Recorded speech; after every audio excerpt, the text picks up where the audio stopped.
અમદાવાદના મોટેરામાં પણ ડિમોલેશન કરવામાં આવ્યું છે। અમદાવાદના મોટેરા વિસ્તારમાં આ ડિમોલેશન કરવામાં આવ્યું છે। અમદાવાદના મોટેરામાં પ્રશાસનનો આ હથોડો મોટેરા વિસ્તારના નરેન્દ્ર મોદી સ્ટેડિયમ બાજુથી પસાર થનાર ટીપી રોડને ખોલવા ડેમોલેશનની કાર્યવાહી કરવામાં આવી છે।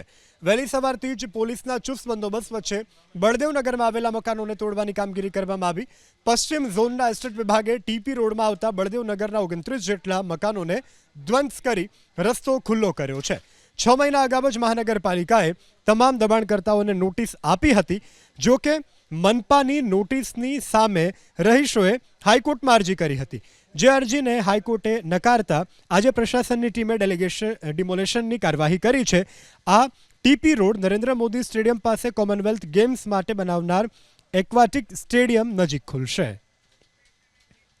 અમદાવાદના મોટેરામાં પણ ડિમોલેશન કરવામાં આવ્યું છે। અમદાવાદના મોટેરા વિસ્તારમાં આ ડિમોલેશન કરવામાં આવ્યું છે। અમદાવાદના મોટેરામાં પ્રશાસનનો આ હથોડો મોટેરા વિસ્તારના નરેન્દ્ર મોદી સ્ટેડિયમ બાજુથી પસાર થનાર ટીપી રોડને ખોલવા ડેમોલેશનની કાર્યવાહી કરવામાં આવી છે।